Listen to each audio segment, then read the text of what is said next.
jazaan ooleen bulu akkana namaa galaa hunoolaan Iiraan haala kanaan magaalaa Israa'el guutuu barbadeessitee jirti akkuma agartan kanatti magaalaan Israa'el bu'aan ilaa ammaa gaggeeffamaa jiru akkana daaraa taatee jirti maaliif jennaan nama miidhini jaan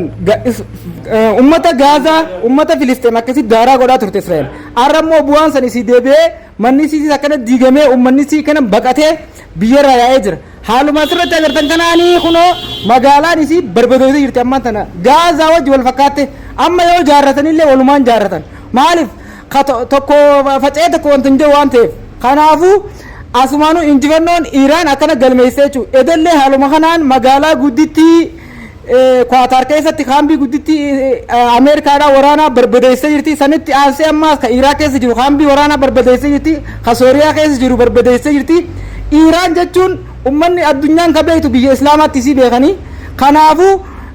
osoo Iiraan mo'amtee Islaamaa Muhammadti amanaa kanaa isinin jaati galatooma dubbii tiyyatane sheer godhaa nama hunda biraan gahaa